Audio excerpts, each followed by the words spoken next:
You are definitely going to want to see it at the absolute best Breeders' Cup seminar in the game, bar none. We are going to try and come out of the gate running, but more importantly, finish like the fastest car in the race.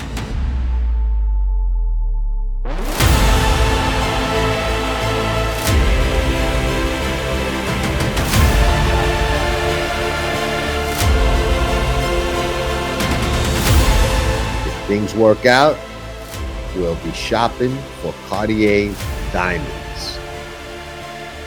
Nobody does it better.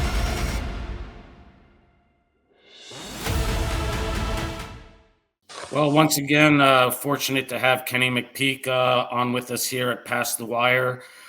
Kenny, thanks again for making time. This is obviously a pretty busy time of the year for you right now with Keeneland opening up and some big races ahead. Thank you. Yeah, no question. I mean, we just finished with the September sale, and then I went to Parks for Thorpedo Anna's race, and then I went to Saratoga, and then I cycled back here, and we're getting ready for Keeneland opening weekend. I don't have any runners opening day, but I've got several on Saturday, so we're hitting fall in stride. You are you at Magdalena Farms right now, or are you at Keeneland? Right now, I'm at Churchill. Oh, you're at Churchill. Yeah, I'm here at Churchill Downs. We've got 36 horses based here at Churchill, so I'm a bit of a ping pong this time of year, back and forth between Lexington and Louisville. Then I'm going to go to the Newmarket sale in England on that's from the 14th to the 17th. So that'll be an interesting trip. I always like some of the international horses. Oh, that's awesome. We're going to work book 2 and book 3. I'm not a book 1 buyer typically. I usually try to find value in the second and third sessions. So we'll kind of let that happen. So that's what you find out in those sales, that the first session is usually where people overbid for horses, and you try to find value in the second and third? Well, overbidding is relative. It depends on, you can overbid for any horse. It just depends on when and where. But, more than anything, I like to find younger stallions, younger mares, and try to beat the market to the punch. And when you're buying in the first books, whether it's Keeneland or Saratoga, August, then you're going to have to battle for those horses. And sometimes I wonder if it's a great investment, but this is what I do. Well, you know what? That leads me to a question then. Over the years, you've been pretty successful with purchasing some moderate priced horses that turn into high stake level horses. Can you share what it is that you look for, and how are you able to? I mean, what makes you be able to find those horses at great value that turn into high level for you? Well, the backstory is that my first budget at a yearling sale was $6,000, and $6,000 if you're buying certain things is a lot of money, but buying a racehorse, it's nothing. And a gentleman named Roy Monroe, years back, I convinced him to let me go to the yearling sale and buy a yearling for him because he wanted a good horse, and I ended up buying him. Actually, I have a process that I work through all the horses, and then I try to figure out, where the best ones are going to. Well, what I do it all on physicals, because I don't believe anybody cares who they're buying out of if they hit the finish line first. I think you're looking for results more than anything, right? And so I approach it today the same way I did when Roy gave me a chance back in the 80s. So when I go to an auction, I'm looking at the physicals. I'm looking at who is the horse that can win a big race. And you've got some historical numbers for most auctions. If you go into, let's just use Fasig-Tipton July as an example, that sale is typically anywhere from an 8 to 9% stakes winners auction. So if there are 400 horses in there, there's in between 32 to 36 stakes winners in there. So when I'm doing my culling process and I'm pulling the numbers down, I know that I don't need to have more than 20 or 30 horses on my list. And then on my list, I buy the ones that I think are value. And I don't overspend for the ones that I think are, that I don't think are a lot of return on investment. You can overspend. And I've approached it that way for decades, and I like buying out of young mares, young stallions, and trying to find somewhat of a bargain. And it's been successful for me. So no sense in changing anything. Well, I mean, when you say physical, I guess you're looking more at conformation than necessarily breeding, and you're also maybe not paying as much attention to how fast they go in the in the workout prior to the sale. It's all about conformation a bit more than that. Well, I'm not a 2-year-old in training guy. I don't buy many 2-year-old in trainings, but when I go to an auction, the pedigree matters, but it also can be overrated. You know, okay, Thorpedo Anna. Physically, she was an exceptionally good body, exceptionally good hip balance. The structure was all there. She was by a stallion, Fast Anna, that nobody was warm to. And she's out of an Uncle Mo mare, but she looked a lot like an Uncle Mo. And what I'll do is that I'm more worried about the broodmare sire in some cases than I am the sire. And I dig into the physicals, and then I call the list down into the physicals of the horses that I think look like they can be special. And then we get in line and wait. We wait for the ones that we think are exceptional physicals and see what the market bears. And in a lot of cases, like, well, in this day and age, I can remember I used to think 20,000, 25,000 was a lot of money to take to an auction. Today, I can pretty much buy anything I want. I work on the physicals, and that's my MO, and I'm not changing it. And a lot of times, yes, I am after the bargains, and I'm not necessarily enamored with crazy high-powered pedigrees, although they're wonderful to have. But a good horse comes from about anywhere, and I've pretty much proven that. Well, so you brought up Thorpedo Anna. You purchased her back in 2022 as in the yearling sale for 40,000. What's the process, if you could share with us? Where do you send a horse like that? Is it the same farm that you send it to? And then, how is a horse like that, her progression relayed to you? Are you hands-on in that? Well, I have a farm that's directly behind Fasig-Tipton. So when I make an acquisition, then I just call my staff and they come pick the horse up, and we will base it at Magdalena until we get trucks that head south. And then the horses go south to our training center in Ocala called Silverleaf Hills Training Center. And they start breaking them, usually get ridden about 45 days and given a little downtime after that. And then after the first of the year, we start moving forward. So it's a process, and there's a huge team of people that it takes to do it all.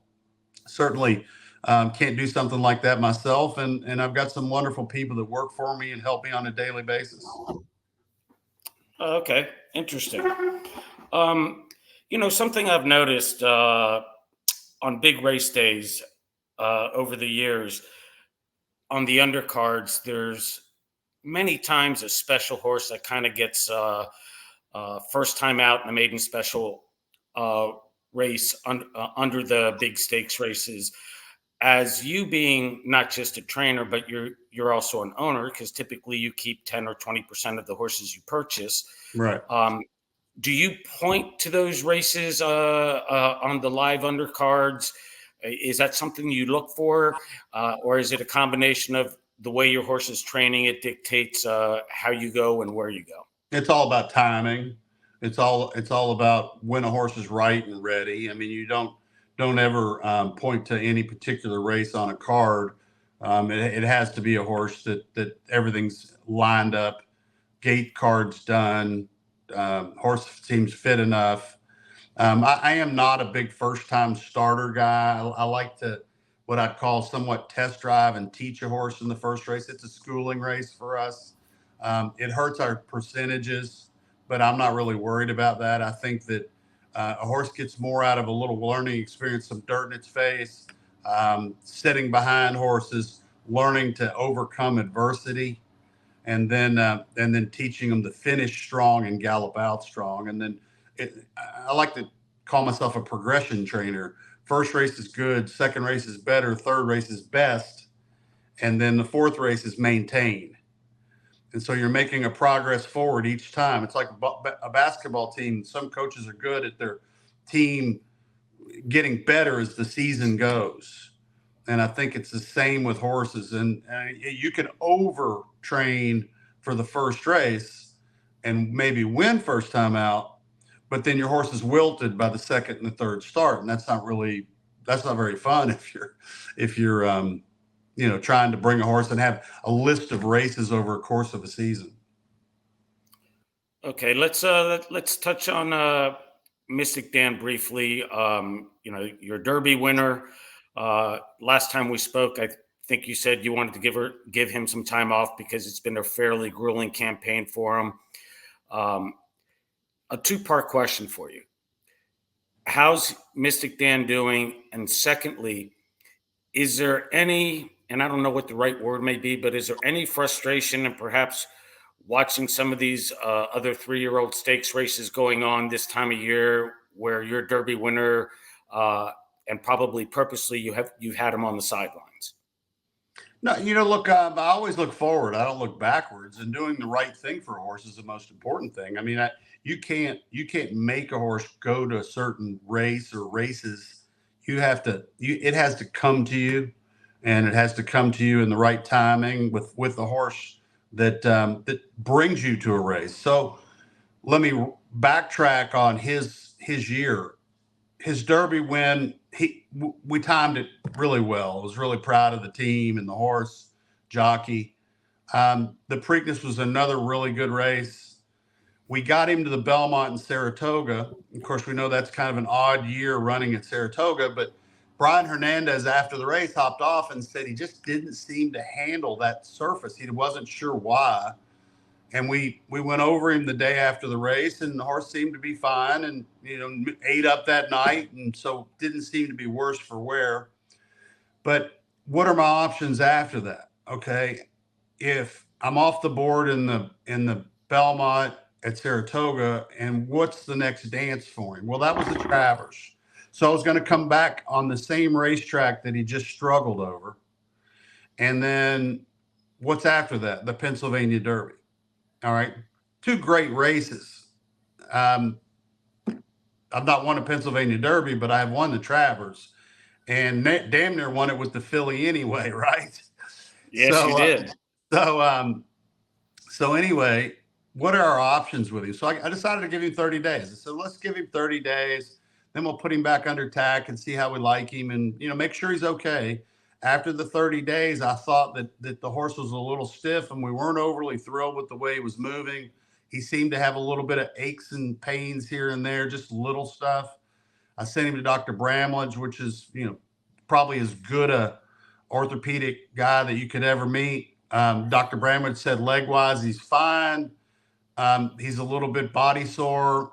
Probably wouldn't hurt to give this horse another 30 days. And if you really like him, give him another 30 days, and he'll come back better for you. And that's all we did. We just did the right thing, and we gave him the extra 30, so he had 90 days off total. And actually, today's the first day he's galloped at a racetrack. He's been galloping at our training center, but he galloped at Keeneland this morning. So we did the right thing. And to have any concerns about what we missed or woulda, coulda, shoulda, I don't even go there. Right thing for the horse was a good 90-day break, ease him back into things, and then we'll let him tell us where he wants to run next. Okay.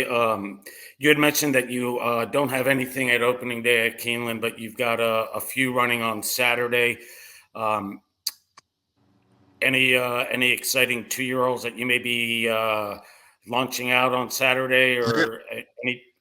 Yeah, got a wonderful group. I'm running a horse named Handsome Pants on Saturday in the Futurity, a horse that they were really fond of, and he is 10-1 morning line, which is actually a surprise. He won first time out, and we are also running a 2-year-old filly named Complex Secret. She's a complexity filly, and this filly acts like she's got quite a bit of talent coming off a really good. Her last start was good, and then throughout the week, we've got runners that we're relatively fond of, and it's that time of year. Last year, this time, Mystic Dan made his first start at Keeneland, ran second, and Thorpedo Anna made her first start at Keeneland and won in a gallop. So we're off to a pretty good start. Fall meet would be a good place to start a lot of our young horses. Well, best of luck with that. So, all right, let's just touch a little bit more on the Grizzly Bear. When a filly runs as hard as she did, especially in the Travers, I mean, one more jump and you're there. I believe she may have gotten stuck a little bit in tight quarters, and that may have maybe compromised her from winning. But when a filly runs against the boys in such a tough race like that, does it take a little bit more out of her than when she runs against her own kind? I don't believe so. I mean, she was 6 weeks in between races. I mean, so she hadn't run in a month and a half going into the Travers. She hadn't missed any oats all year. Knock wood. I don't want that to start now, but she's been hickory. And we keep her routine very basic. She's there at Saratoga. She's what I call a Saturday workhorse and Saturday racehorse. And the Saturday horses is what we're all after. But she's consistent and coming back into the cotillion. People were worried, she's going to bounce. She didn't bounce. She just had a rough trip. Actually, I think Brian could have probably put her in a little bit better spot than he ended up being in. And he ended up trapped in a box. But fortunately, she was fast enough and smart enough to get out of it on her own. But, those things, it's nonsense that you can't run a horseback in 6 weeks, 4 weeks. For me, it's a bit of a head scratcher why this day and age people are so reluctant to race their horses. And I've always been one that if I have a good one and they're doing well, we're going to run. And she's no exception. Well, I don't want to speak for everybody, but I will say this. It's been super enjoyable, especially the way you're sharing Thorpedo Anna with everybody on Twitter, X, her morning gallops and workouts and your commentary behind it. And that's been a look forward to every morning for me, almost catching up with that. She looks to be doing great. I assume you said she's not missed anything yet. So talk how much fun it's been to have her, because having her after having Swiss Skydiver, that's 2 pretty good ones in a row right there. Yeah, it's been, as you would expect, a huge blessing. I mean, I trained Take Charge Lady years ago, and I kind of had resolved myself that I would never have a filly as good as her again. And then Swiss Skydiver comes along, and then now Thorpedo Anna. I don't know if I've got a knack with fillies or not, but it's there's been some extreme highs there. But being around her and sharing her with people is pretty easy for me. I mean, it doesn't take any amount of time to post a video or a picture on Twitter. And there's a lot of people that are obviously interested in her, and she's such a nice filly to be around that it's just like I said, it's a pleasure to share her with everybody. But I'm going to keep doing that as long as things are going well. Every now and then you get a knucklehead on there that wants to talk smack or troll, which is irritating, but that's what they make the mute button for. So I kind of delete those people real quickly. But 98, 99% of the people that get to see her every day, or when I tweet something out, are very appreciative like yourself, and that makes it worth doing. And we'll keep doing that as long as it's reasonable and something that I think works for everybody, because sharing a horse like her is amazing. I mean, she has people literally lined up to give her peppermints in Saratoga this past summer. And I encourage it. I said, oh, not too many, but give her one and give her a little tap on the nose. She loves the attention. She's a complete sweetheart as long as you've got a mint in your hand. And she is going to continue to probably get a lot of spotlight. If you want to say hello to Sonny, he's down here saying, Dad, can we go? He's ready to leave. Sonny, all right. Well, it looks like my old, is that a yellow lab?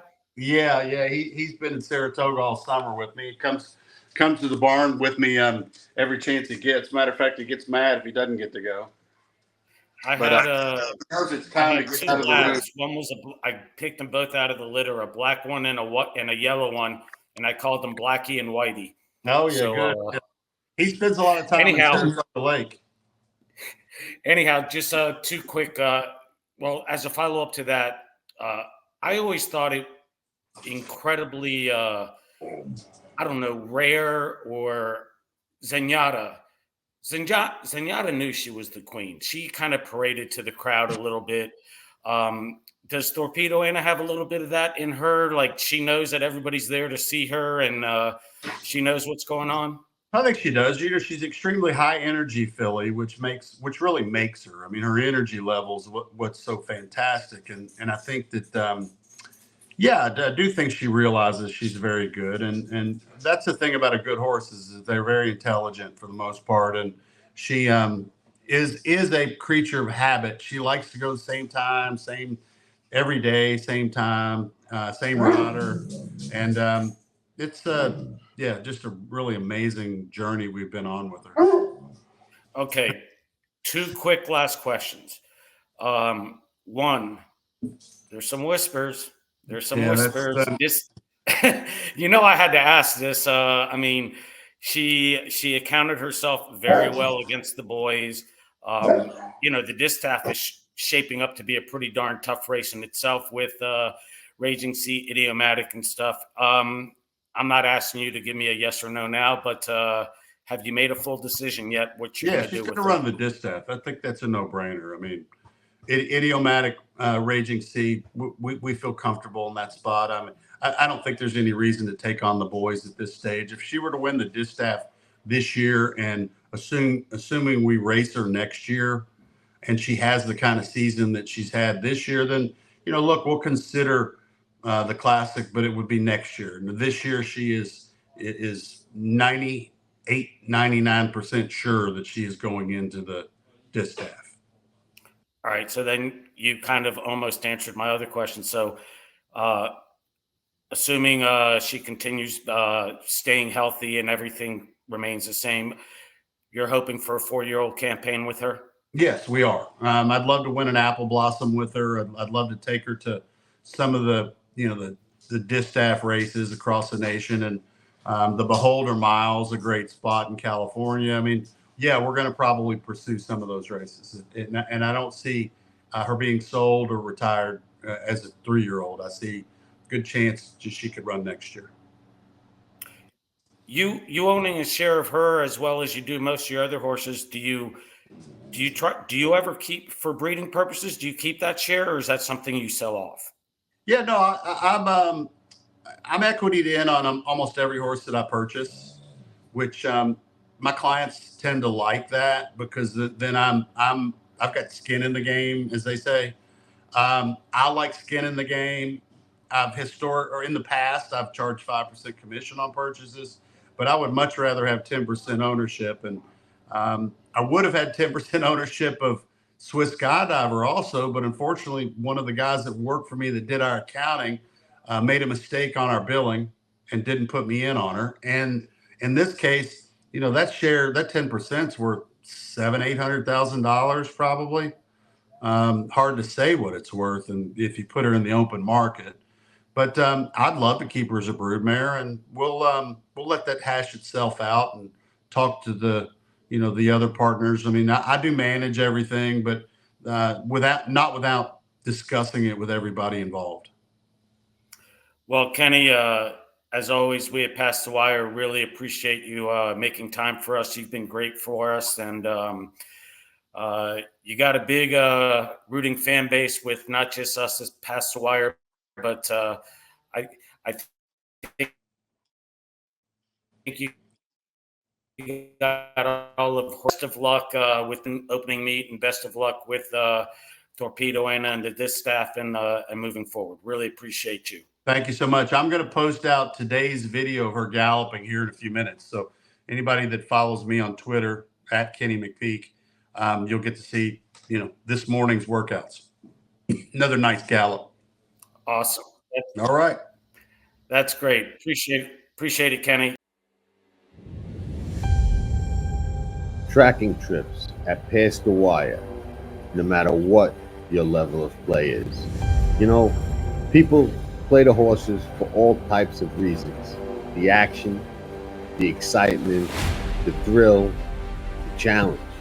Some, believe it or not, even play expecting to lose. Me, I don't have that problem. I play to win and take down scores and have been doing it successfully for a long time. This is the life I've chosen. Don't go into battle alone. I do that. And you can have me and tracking trips as your second set of eyes. You can be a better. Let's win this fight. Patience, discipline, like a cobra, ready to strike at the right time. When we win, we celebrate, and we celebrate hard because the rewards make all of it worth it. Nobody does it better. Tracking trips have passed the wire. Be a member, unless of course you hate money.